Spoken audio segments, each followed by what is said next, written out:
Le journal de 7h30, Jean-Luc Boujon, bonjour. Bonjour Thomas, bonjour à tous. L'annulation de la projection du film Barbie à Noisy-le-Sec continue de faire polémique et l'affaire prend une dimension nationale. Hier, on a appris que le préfet de police allait saisir la justice sur la base de la loi séparatisme suite aux menaces d'un groupe de jeunes mécontents de la diffusion de ce film faisant selon eux l'apologie de l'homosexualité et menaçant l'intégrité de la femme.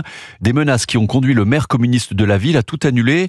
Un maire qui, pour justifier sa décision, a adopté une drôle de stratégie de défense, Frédéric Michel. Oui, durant une conférence de presse hier, Olivier Sarabérousse a expliqué avoir annulé la projection du long métrage pour protéger les agents de la mairie agressés verbalement ce soir-là par une dizaine de jeunes hommes aux menaces insistantes. Sur la défensive, derrière son pupitre, le maire communiste de Noisy-le-Sec est accusé d'avoir envoyé un signal inquiétant de recul des libertés, d'avoir cédé à la pression d'intégristes religieux islamistes.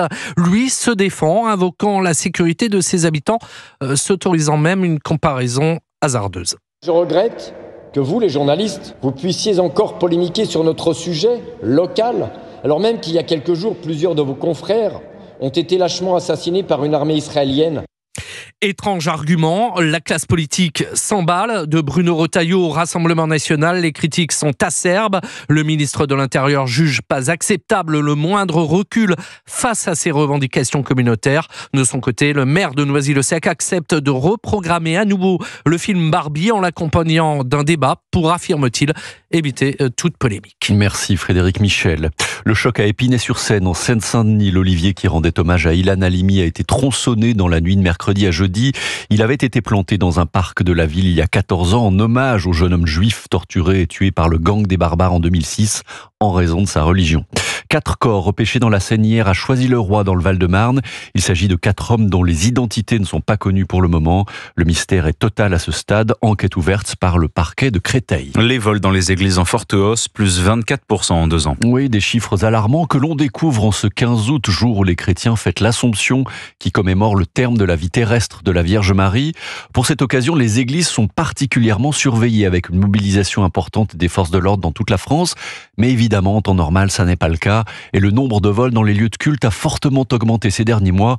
Reportage de Laura Legault à l'église Notre-Dame d'Auteuil dans le 16e arrondissement de Paris. Le père Antoine de Vienne touche du bois. Aucun vol à déplorer ces dernières semaines.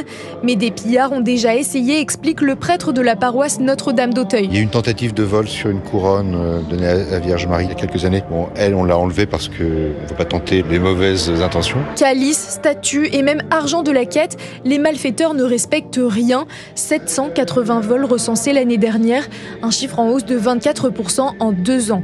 Sophie, 83 ans, est choquée. Je trouve ça monstrueux. Mais franchement inadmissible. Alors des paroisses verrouillent leurs portes. Louis, 37 ans, est venu se recueillir avec sa fiancée et il regrette de trouver porte close. C'est quand même malheureux de voir qu'on est obligé aujourd'hui en France de devoir fermer les églises en journée alors qu'avant toutes les églises étaient ouvertes. C'est un lieu de prière donc où on peut aller pour se recueillir. Le curé de l'église Notre-Dame d'Auteuil prend ses précautions. On a des caméras par exemple de sécurité. On a un certain nombre de permanents qui font le tour très couramment de l'église. On arrive à peu près à assurer, je pense, une bonne sécurité. Fin de la messe, Père Antoine ferme les portes de son église à double tour. Reportage de Laura Legault. C'est donc ce soir que Donald Trump et Vladimir Poutine vont se rencontrer en Alaska. Une rencontre qui aura lieu sur la base militaire d'Anchorage. Hier, le président américain a montré les muscles en déclarant que Vladimir Poutine ne ferait pas le malin avec lui, tout en promettant aussi d'impliquer le président ukrainien Volodymyr Zelensky dans de futures discussions. En tout cas, c'est la première rencontre bilatérale entre les deux pays depuis le début de la guerre en Ukraine. Un sommet historique donc qui doit se conclure, Wilfried de Villers, par une conférence de presse commune. Oui, l'image sera très symbolique. Donald Trump et Vladimir Poutine qui prennent la parole ensemble face à la presse internationale. Les deux hommes se retrouveront d'abord pour un tête-à-tête avant la poursuite des discussions avec leurs délégations respectives. Le sujet principal du sommet sera évidemment la guerre en Ukraine et la négociation d'un cessez-le-feu. C'est du moins ce qu'espère Donald Trump qui l'a encore répété hier. Mais à quel prix pour l'Ukraine ? Question centrale alors que Volodymyr Zelensky sera absent des discussions et que le président américain affirme qu'aucun accord de paix ne se fera sans ce dernier. La crainte de Kiev et de ses alliés européens, c'est que Poutine et Trump redessinent seuls la carte de l'Ukraine et le locataire de la Maison-Blanche l'a redit ce jeudi. Il faudra à terme partager des territoires. En Alaska ce soir, il tentera aussi de convaincre Vladimir Poutine d'accepter une rencontre trilatérale avec Volodymyr Zelensky.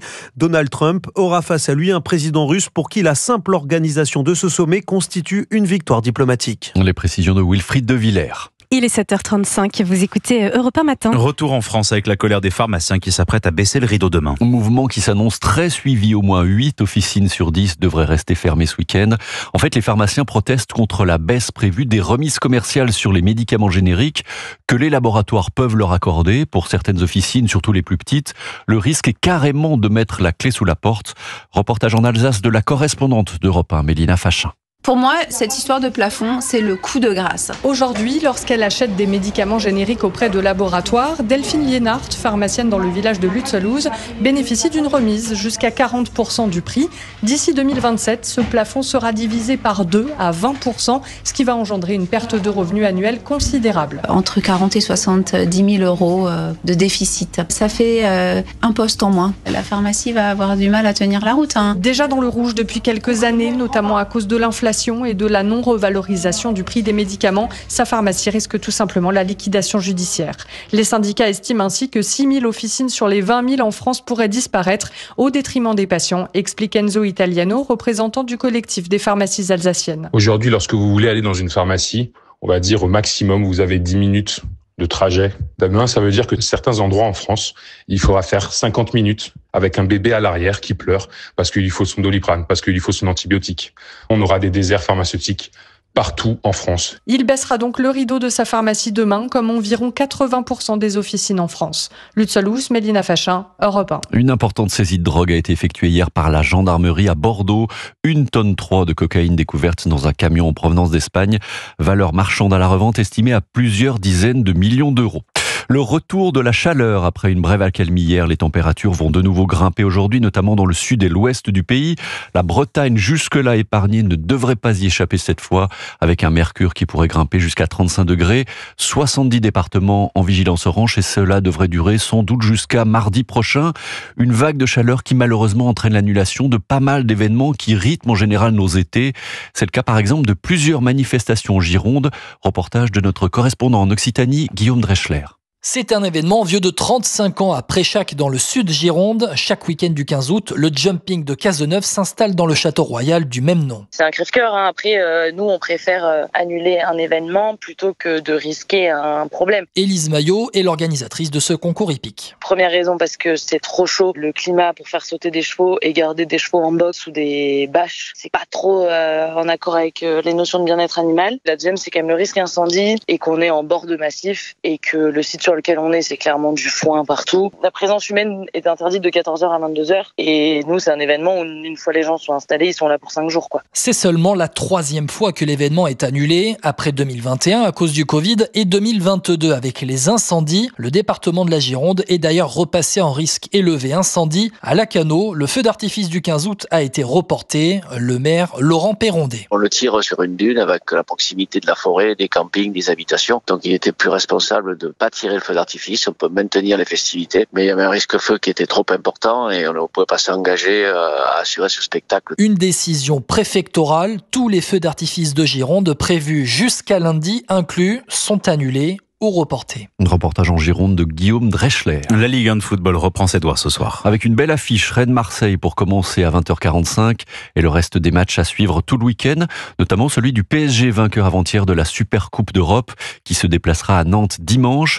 Le PSG plus que jamais dans le rôle de l'équipe à battre, Stéphane Burgat. Motivation supplémentaire pour tous les futurs adversaires du PSG cette saison qui auront à cœur de se payer le champion d'Europe en titre. Des Parisiens qui vont également devoir gérer une transition délicate selon notre consultant Alain Giresse. Comment ces joueurs-là vont-ils aborder cette saison avec une saison dernière qui a été énorme en termes de matchs et de résultats pour se remotiver sur le championnat? Alors il peut y avoir un petit peu moins de facilité peut-être cette année. Et selon lui, le combat risque d'être passionnant entre les ambitieux Rennes, Nice, Marseille qui enregistre le retour de l'inoxydable buteur Pierre-Emerick Aubameyang, Strasbourg et son mercato à 100 millions d'euros, sans oublier un promu pas comme les autres, contre le Paris FC, adossé à la famille Arnaud, qui met les moyens pour faire plus que lutter pour le maintien. Contrairement au petit budget de ce championnat, Angers, Le Havre ou encore l'autre promu Metz, qui aimerait mettre fin à son cycle de montée-relégation immédiate en deuxième division. Mais ce qui plaît le plus à Alain Giresse, c'est l'arrivée des champions du monde 2018, Olivier Giroud, Paul Pogba et Florian Thauvin. C'est quand même des joueurs qui ont encore des moyens, c'est une représentation, ce sont des champions du monde. Pogba, par exemple, n'a jamais joué en Ligue 1. Giroud avec le LOSC et Thauvin chez les Lensois qui ont montré en match de préparation qu'ils ne venaient pas ici en pré-retraite. Ce championnat s'annonce palpitant. Stéphane Burgat. Un mot de basket pour vous signaler la victoire de la France hier contre l'Espagne en match préparatoire de l'Euro, victoire 75-67. Première victoire des Bleus du basket face aux Espagnols depuis 11 ans. Et puis en tennis, on vient de l'apprendre. Nouvel exploit du jeune Français Terence Atman, qui s'est qualifié pour les demi-finales du Masters 1000 de Cincinnati en battant le numéro 9 mondial Holger Rune en 2 petits sets 6-2, 6-3. En demi-finale, il sera opposé au numéro 1 mondial Jannik Sinner. Merci Jean-Luc pour votre journal. 7h41, la météo.